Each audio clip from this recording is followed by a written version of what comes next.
I'm glad that you can be here today to enjoy a three-part lecture on the theory of profit maximization.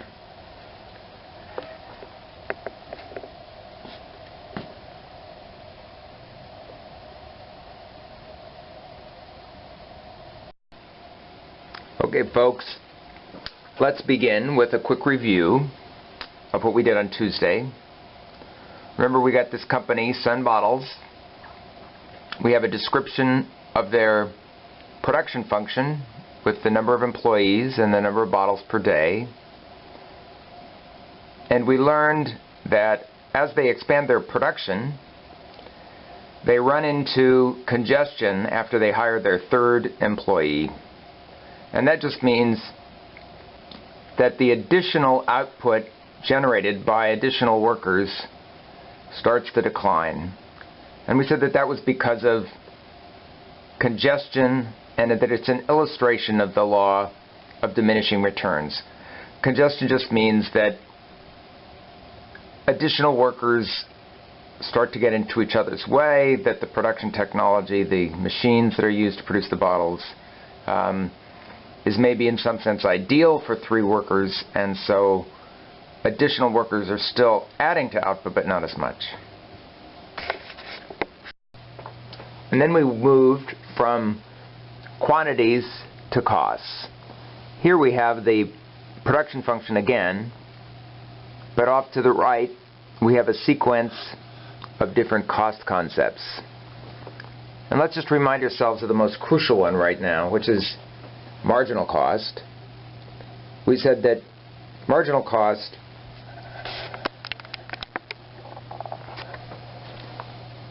is the change in total variable cost over the change in quantity. So for example, when we expand production from 0 to 2,000 bottles a day, here we can see plus 2,000 in the denominator, the rise in output. And to get marginal cost, we divide that rise in output into the rise in total variable cost, which is $160. And that corresponds to the daily wage. So the workers are all earning $160 a day. And that $160 a day on a per bottle basis is 8 cents a bottle. So the additional 2,000 bottles produced by that first worker add 8 cents a bottle to costs. So that's our marginal cost. Another way to say that is the marginal cost is the additional cost of the last unit produced. You could think of it as being the additional cost excuse me, of producing the 2,000th bottle.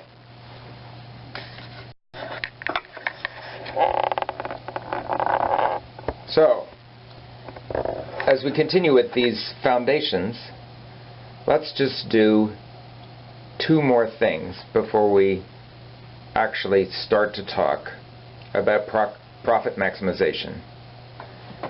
And the first thing we need to do is to think about what profit is.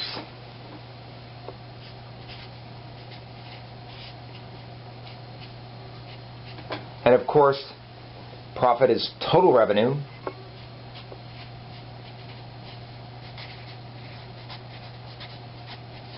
less total cost.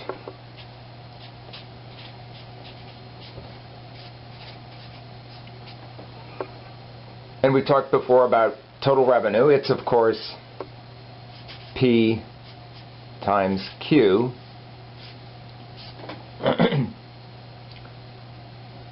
And you might think for a minute, maybe you can just stop this video after I pose the question. Think for a minute about how you could express total cost using the cost concepts from Tuesday. What would you need to multiply quantity by to get total cost? Think about that. Well, as I hope you just realized, you could get total cost by multiplying average total cost by quantity.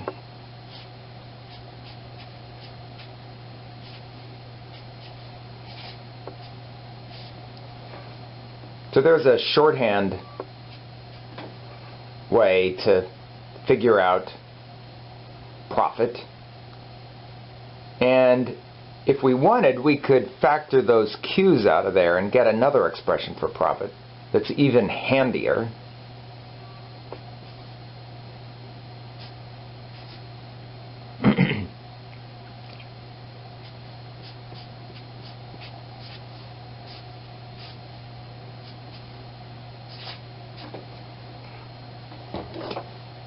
So here we've got quantity times this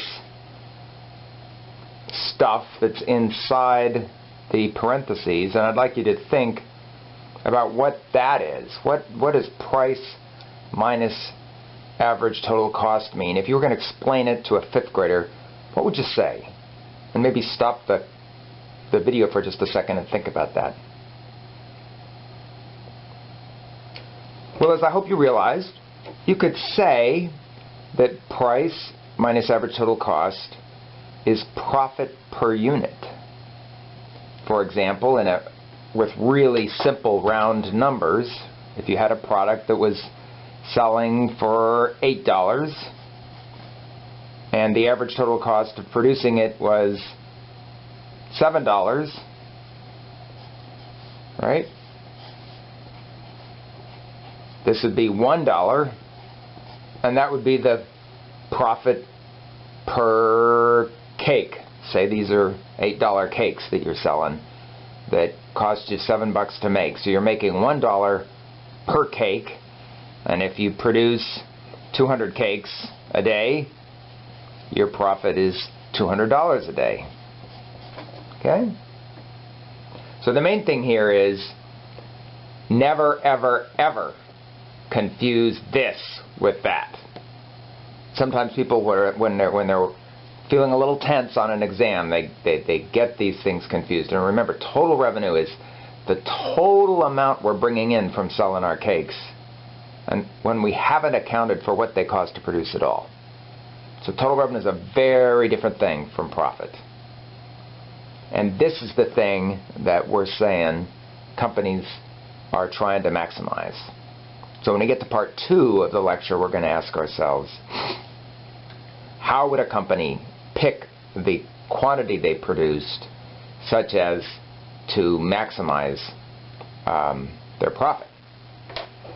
So that's our first foundation piece that we wanted to complete here.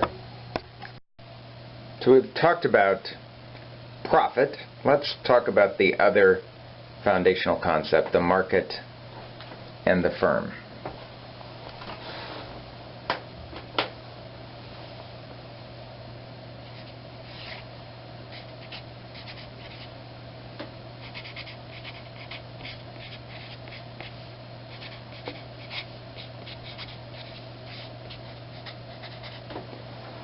So we're back to bottles now. We're not talking about cakes, and we're thinking about a really price competitive market. So there's many producers of bottles, and the bottles being bought and sold are quite standardized.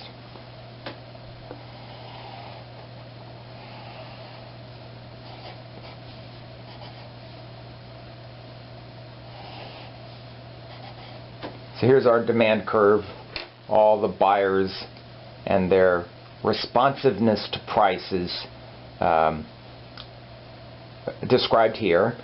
And now we're going to focus on the supply side, which is the really important part of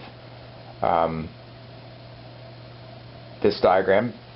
And this is going to encompass the behavior of all the firms, all the bottle making firms in this market. And let's suppose that the equilibrium price, when everything starts out, is 15 cents a bottle. And let's suppose that the equilibrium quantity is 4 million bottles a day.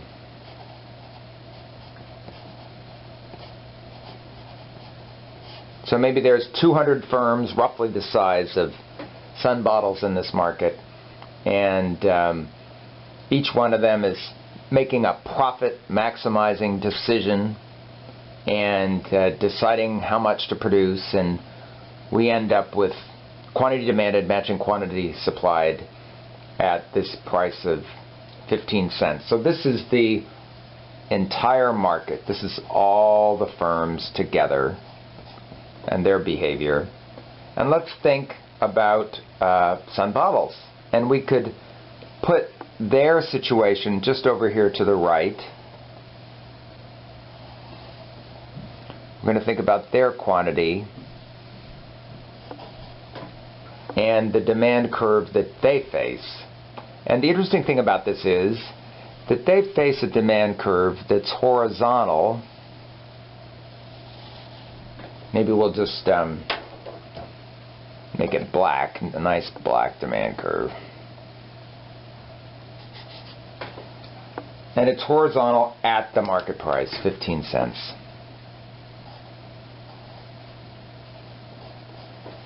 And isn't that curious that the market demand curve is downward sloping like all the demand curves we've learned, but the demand curve that Sun Bottles faces is horizontal.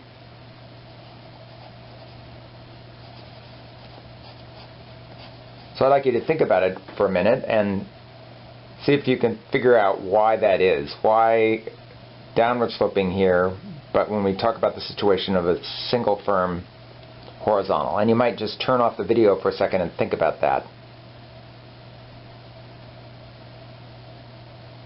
Okay, well maybe as you've perhaps figured out, the solution to the puzzle is that the scales on these two axes are very, very different.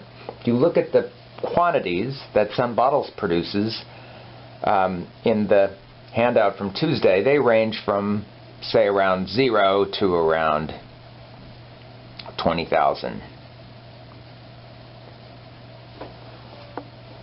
So the range of outputs that Sun Bottles is considering is very, very small compared to the equilibrium quantity in this market. Whether Sun Bottles decides to produce nothing or to produce all out won't really make hardly any difference to the equilibrium price. If Sun Bottles goes from producing 0 to producing 20,000, that will create a surplus in the market and it will drive the price down, but by such a small amount that it's invisible. This demand curve has a tiny little tilt to it, but you can't see it. So what we're going to do from now on is we're going to think about given this market price, we're going to think about the decision that Sun Bottles makes to choose an output to maximize profit. And we're going to ask ourselves in part 2, the second video in this 3-part series, we're going to ask ourselves how do they pick the quantity? If they're going to produce more than 0, how do they decide what the maximum quantity to produce is? And then in the 3rd video, we'll look at what's called the shutdown decision. And that's where a company asks itself, could we make more profit by shutting down than by producing? So we're going to look at when that will be the case. And of course, it's not actually maximizing profit in that case, it's minimizing loss. All right, so I'll see you in the 2nd installment.